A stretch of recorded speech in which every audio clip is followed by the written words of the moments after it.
Hello, welcome to the Surge Tech 1000 presentation on death and dying. During this presentation, we will discuss the definition and various causes of death. We will cover how we respond to the process of death and analyze quality versus quantity of life. We will also cover some difficult issues such as suicide and organ and tissue recovery. Finally, we will evaluate various coping strategies and mechanisms to handle the difficulties of dealing with death in healthcare. We'll first start with defining death. Death is a complex matter, one that raises legal, ethical, and medical debates.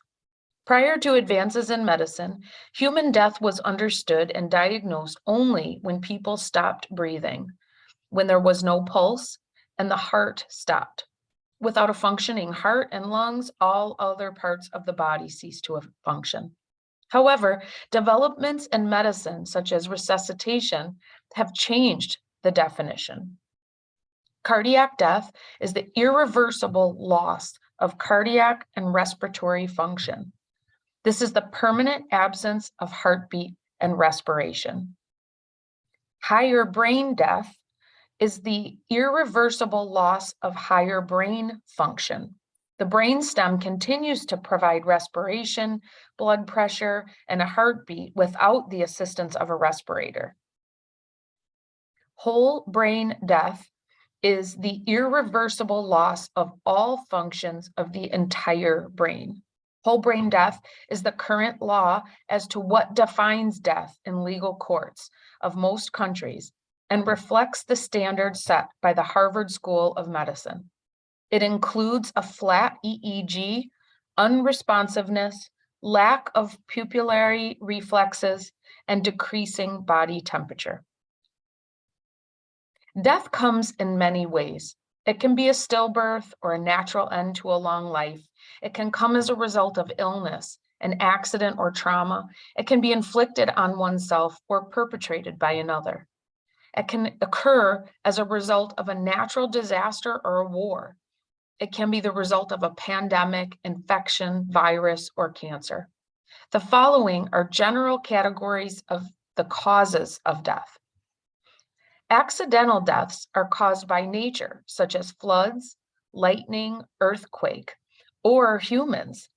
For example, a motor vehicle or gunshot. Accidental deaths often cause emotional trauma to the family members. A terminal death is a patient who is suffering from a disease that is progressive and incurable, where death will be the final outcome. Palliative treatment is often prescribed for these patients to improve their quality of life during the course of the illness. An example would be metastatic cancer or liver cirrhosis. A prolonged or chronic death is a condition that is long-lasting, more than 4 to 6 weeks, but frequently lifelong, and needs to be managed on a long-term basis. Two examples of chronic illnesses are asthma and high blood pressure that are often managed through lifelong medical treatment. Finally, sudden death. This is any death that occurs without warning, such as a cardiac arrest or sudden infant death syndrome, otherwise known as SIDS. In healthcare, we work with patients diagnosed with terminal, prolonged, or chronic illness every day. When working with patients such as these, it is important we reflect on our understanding of the vision, mission, and value statements, and remember every human has a unique set of values. Their personal values become prevalent when they are faced with a terminal condition and contemplating death, and the extent to which they are willing to endure treatment becomes a very personal matter. Extending their life because we have the technology to do so might not fit into their personal value system if the quality of the patient's life is more important than the quantity. It is essential we as healthcare workers respect the values of our patients and care for them accordingly. It is within a patient's rights to choose not to proceed with medical interventions. If this is the case, palliative care may be provided to the end of life or terminal patients. Palliative care helps the patient with symptom relief, an avoidance of pain, or relief from conditions secondary to the progressive disease. Any unexpected death is tragic, but when the death is due to non-natural causes, the burden on the family and anyone involved in the care is much greater. Families, sometimes even healthcare workers, are advised to seek support groups to assist in handling the grief process. This is particularly the case with suicide. Unfortunately, this is far too great of a reality for many Americans. According to the CDC, suicide is a leading cause of death in the US. Suicide rates increased in nearly every state from 1999 through 2016. Mental health conditions are often seen as the cause of suicide, but suicide is rarely caused by any single factor.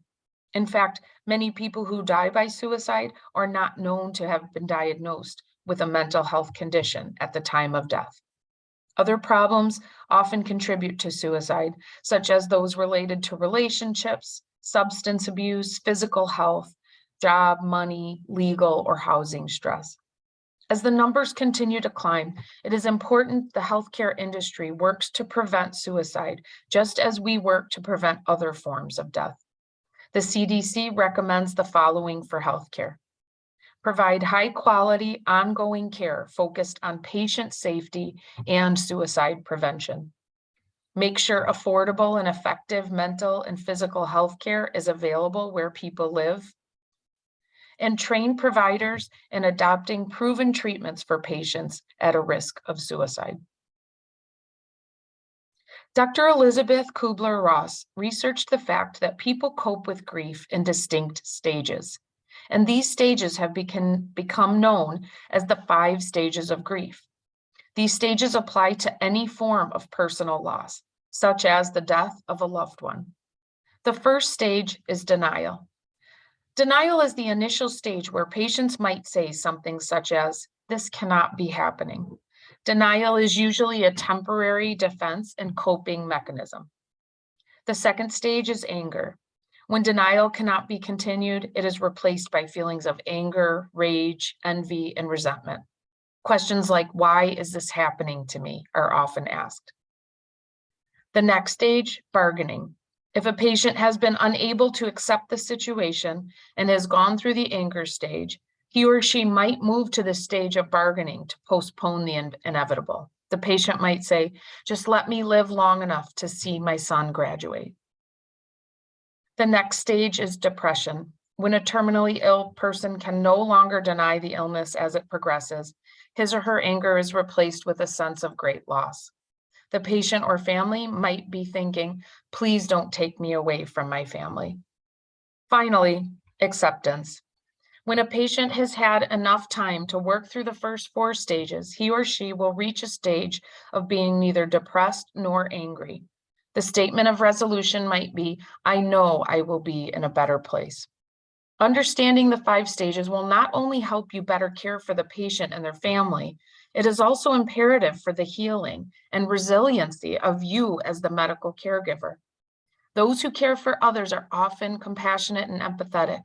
Those values connect us to our patients in a way that requires us to navigate through grief, sometimes alongside our patients. When dealing with death, rely on your value system to first care for your patient and family, but do not forget to care for yourself as you deal with the difficult losses. The donation of organs is a choice that a patient may have made at some point in life, or the family chooses to say when faced with a loved one's death. Under the Title 11 of the Omnibus Budget Reconciliation Act of 1986, hospitals are required to establish organ procurement protocols. Until recently, a patient had to be declared dead to the whole brain death criterion previously discussed. However, in reaction to the shortage of available organs for transplant, families can now agree to donate organs once they discontinue mechanical support. This allows a patient to donate organs by means of donation after cardiac death. A patient is considered a candidate for DCD only if it is predicted that the heart will cease functioning within 90 minutes of removal from mechanical support. There are several steps to organ donation after cardiac death. Once a patient is declared dead, the family is consulted about organ donation and consent is given through an advance directive or will or the patient's family. The procurement team, which is a company like Gift of Hope, handles the tissue and organs, and a medical team coordinate the donation process. This includes a respiratory drive assessment, organ function assessment, and review of medical social history. They schedule the OR time and arrange for the surgical team to arrive, and then decide when ventilator support will be removed. For patients who were not placed on a ventilator or were removed from life support, various tissues still can be recovered, such as corneas, skin, and bone. Now, healthcare is defined as the field concerned with the maintenance or restoration of the health of the body or the mind. Although the goal is to maintain and restore, every day in healthcare, patients die.